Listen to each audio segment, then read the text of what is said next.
नमस्कार, आप देख रहे हैं आज तक डिजिटल और मैं हूं आपके साथ अनूप आकाश वर्मा। और मेरे साथ चार बेहद खास मेहमान हैं और चारों अब किसी परिचय के मोहताज नहीं। अगर हम ये कहें तो अतिशयोक्ति नहीं होगी। दिल्ली की जो छात्र राजनीति है उसके अगर चार सबसे बड़े चेहरे निकाले जाएं तो वो इस वक्त हमारे सामने। आपका बहुत बहुत स्वागत है आज तक डिजिटल में, यूट्यूब टीम में।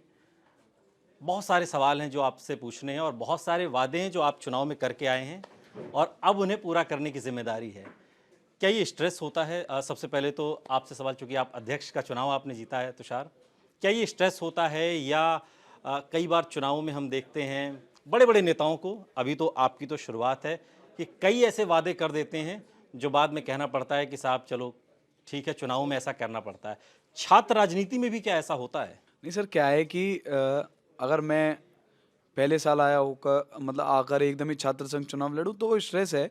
बट क्या है कि हम एक सबसे बड़ी ऑर्गेनाइजेशन एबीवीपी उसके कार्यकर्ता है और लगातार 8 साल से दिल्ली विश्वविद्यालय के अंदर हैं। तो छात्र हित के जितने भी मुद्दे हैं वो हमें पता है और हमको पता है कि क्या काम कैसे होना है। तो हमारे लिए कोई स्ट्रेस नहीं है।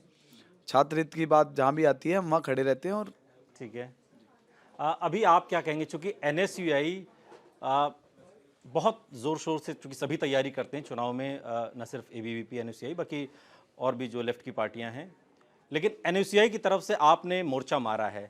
अ, कमी रह गई, मैं वो नहीं जानना चाहूँगा, वो तो आपके मंथन का विषय है।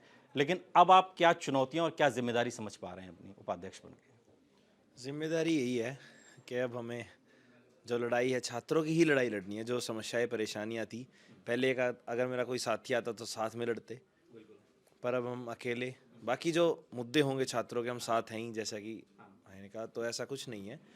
और ये एक अलग खुशी होती है, ये कोई स्ट्रेस नहीं है किसी इंसान का। अगर हम किसी छात्री किसी परेशानी को दूर करते हैं तो एक तरीके से हमारी ही परेशानी दूर होती है और इस तरीके वो जो खुशी होती है वो अलग ही खुशी। बिल्कुल, छात्र की परेशानी हमारी परेशानी, अगर उसका समाधान तो एक तरीके से।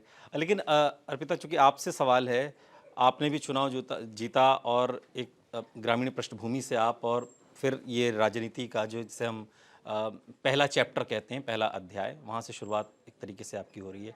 हाल के दिनों में जो महिला आरक्षण बिल को लेकर तमाम तरीके की बातें सालों से होती रहीं, दशकों से होती रहीं, लेकिन अब साल 2023 में जब हम हैं और 3 महीने इसके ख़त्म होने को हैं, तब महिलाओं को जो उम्मीद लगी हुई थी उस पर एक है कि चलिए ठीक है, जब जनगणना होगी तो हमें मिलेगा। 2029 तक की बात की जा रही है। इससे आप जैसे जो जो महिलाएं हैं, जो राजनीति में छात्राएं आती हैं, उनके लिए कितना संबल है ये महिला आरक्षण बिल? ये जो विमेन रिजर्वेशन बिल आया है तो भारत के लिए बहुत गौरवशाली विषय है कि महिलाओं के लिए ऐसा एक बिल आया है। तो और भी बहुत सारी ऐसी लड़कियां होंगी जो छात्राएं पढ़ रही होंगी डीयू में भी, वो इंस्पायर होंगी कि वो पॉलिटिकली भी लीडरशिप में आए। जैसे अगर एबीवीपी की बात की जाए तो एबीवीपी सिर्फ और सिर्फ for the sake of it जो विमेन लीडरशिप होती है उसमें बिलीव नहीं करती है। जो ट्रू विमेन लीडरशिप होती है उसमें बिलीव करती है, चाहे वो हमारे बड़े से बड़े राष्ट्रीय लेवल पे नेता जो हमारे दायित्व दिए जाते हैं, चाहे निधि त्रिपाठी हो गई। और 2014 से जितनी भी अभी तक की डूसू में छात्राएं जीती हैं वो सारी एबीवीपी ही जीती है। तो एबीवीपी और मैं एबीवीपी से जो हूँ तो इस वाले विमेन रिजर्वेशन बिल को वेलकम करती है। और मैं चाहूंगी कि डीयू में जो छात्राएं हैं वो फ्रंट फेस पे आए, पॉलिटिकल लीडरशिप में आए और अगले साल यहाँ पे 3 छात्राओं की जगह 3 छात्रा बैठे। देखिए, नहीं नहीं, बहुत बिल्कुल सही बात आपने की। लेकिन सचिन, अब सवाल मेरा आपसे है, सह सचिव की जिम्मेदारी है आपके ऊपर। चुनाव जीतने के बाद और चुनाव जीतने से पहले जो एक सामान्य छात्र जीवन होता है उसमें कितना आपके अब बदलाव आ गया है? मुझे लगता है बदलाव कुछ नहीं है ऐसा खास। बदलाव इसलिए नहीं है क्योंकि चुनाव जीतने से पहले भी हमारी गतिविधियां वही थी। हम छात्रों के लिए कहीं ना कहीं आवाज़ उठाते रहते थे, कहीं ना कहीं कोई प्रदर्शन करते रहते थे। जहाँ प्रदर्शन की आवश्यकता है, जहाँ शांतिपूर्ण ढंग से चीज़ें हो सकती थी, वहाँ शांतिपूर्ण ढंग से चीज़ें कर रहे थे। तो अभी तो अच्छा है कि अभी ऑफिशियली हमें वो सब करने के लिए एक परमिशन मिली है, लोगों ने उस चीज़ के लिए हमें चुना है। तो चीज़ें और अच्छी होने वाली हैं, क्योंकि आप एक चीज़ रूटीन में करे जा रहे हैं, वही चीज़ आपको आगे भी करनी है। उस चीज़ के लिए अब आपको 1.5 लाख छात्रों ने जिम्मेदारी दी है। अब वो जिम्मेदारी ज़्यादा बढ़ गई है।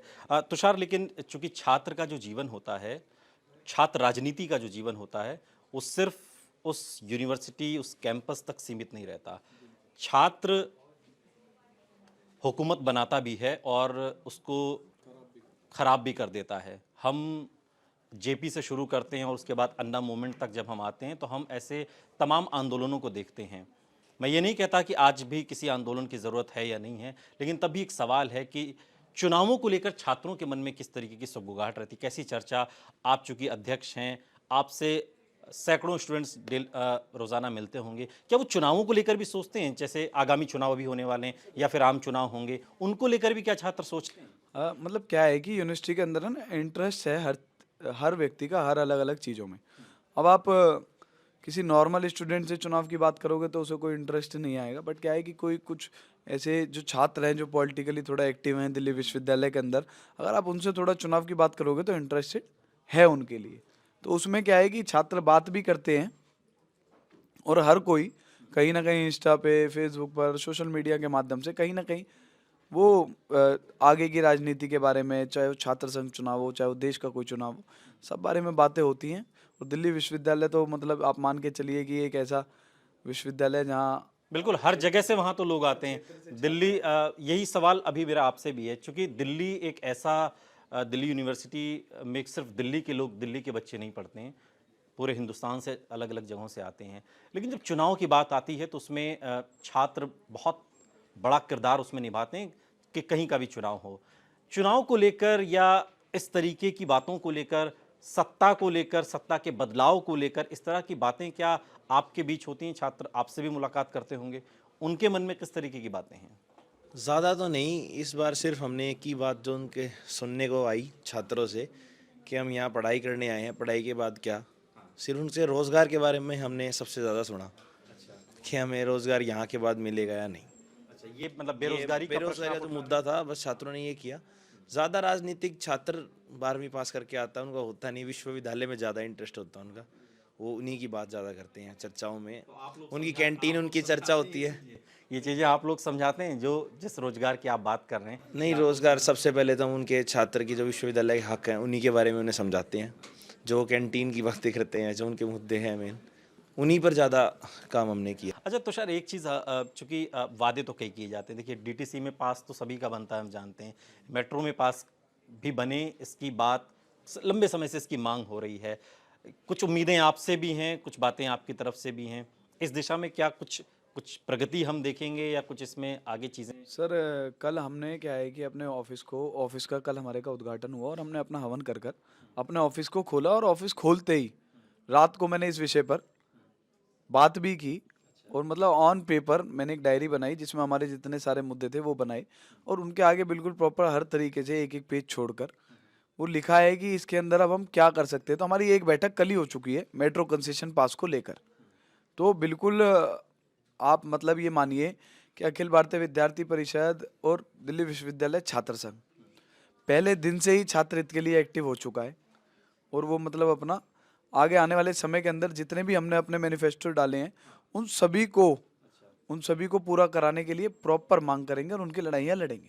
ठीक है। अर्पिता, एक सवाल ये है कि लड़कियां किस तरीके की उनके मन में क्या होता है, किस तरीके की शिकायतें या डिमांड वो करती हैं? चूँकि आप चारों में आप अकेली महिला हैं, अकेली छात्रा हैं, तो किस तरीके की आपके पास डिमांड आती हैं कि ये हमारी शिकायतें, इस चीज़ को हमारी पूरी की जाए?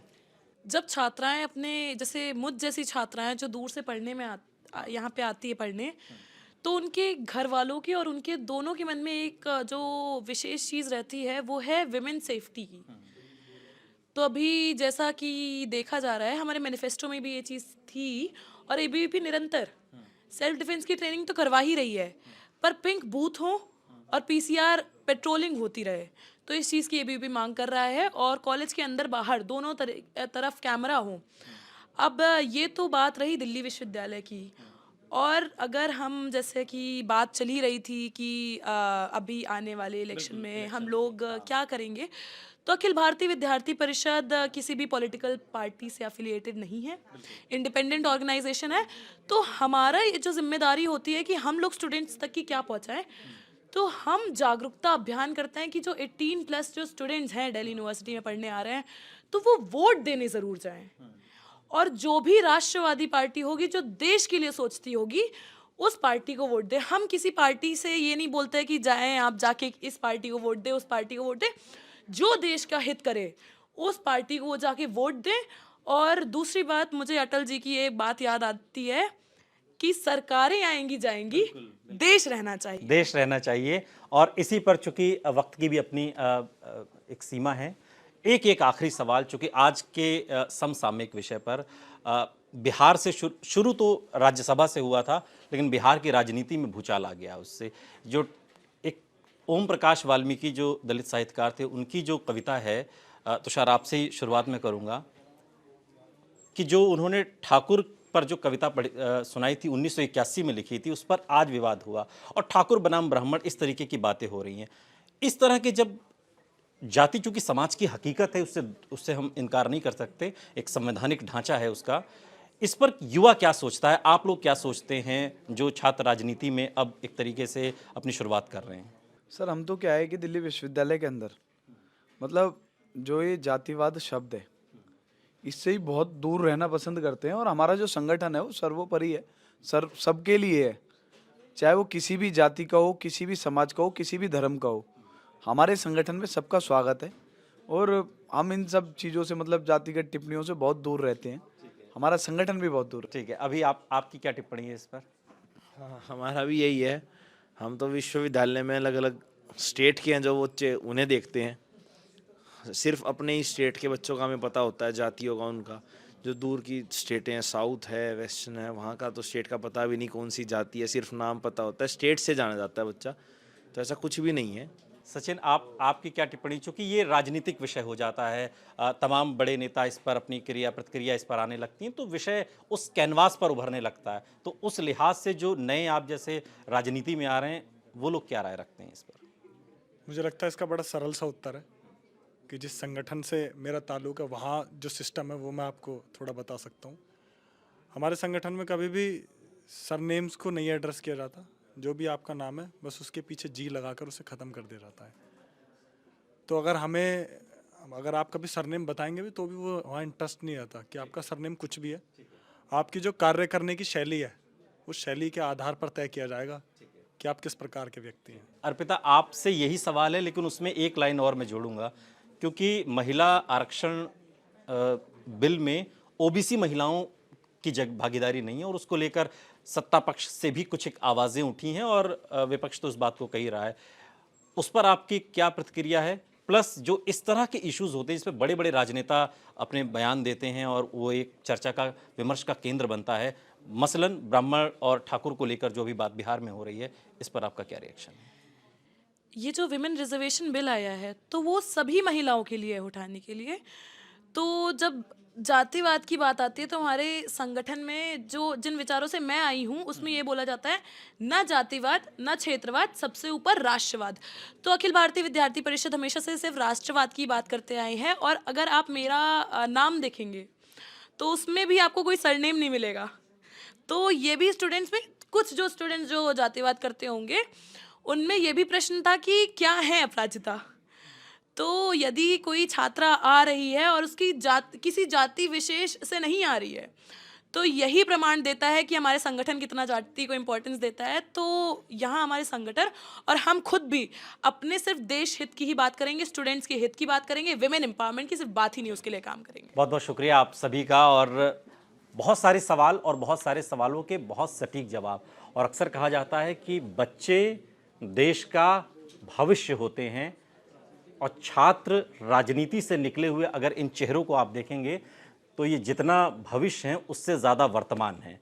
और वर्तमान इस लिहाज से है कि भारतीय राजनीति में जब ऐसे चेहरे आते हैं जो देश को आगे बढ़ाने की बात करते हैं, विकास की बात करते हैं, डेवलपमेंट की बात करते हैं, और जिस छात्र राजनीति में एक एक छात्र की समस्याओं के समाधान का मंथन हो, उसमें देश के सर्वांगीण विकास का लक्ष्य तो कम से कम दिखाई देता ही है। जो आज जी बिल्कुल, जब बात राजनीति की हो रही है तो एक प्रश्न तो उठता है, जब राजस्थान में ये जो मामले आ रहे हैं विमेन सेफ्टी के लिए, जिसके लिए अखिल भारतीय विद्यार्थी परिषद राजस्थान में भी और दिल्ली में भी दोनों जगह प्रोटेस्ट कर रही है, तो एबीवीपी तो हमेशा महिलाओं की सुरक्षा की बात ही नहीं, उसके लिए काम भी कर रही है।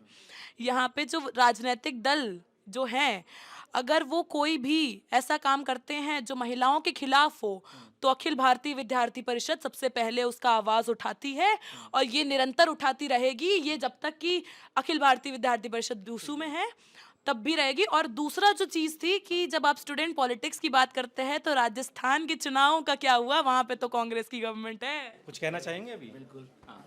जो अगर आप वुमेन सेफ्टी वुमेन एम्पावरमेंट कह रहे हैं तो शायद राजस्थान तो बहुत दूर है, दिल्ली जंतर मंतर तो यही है।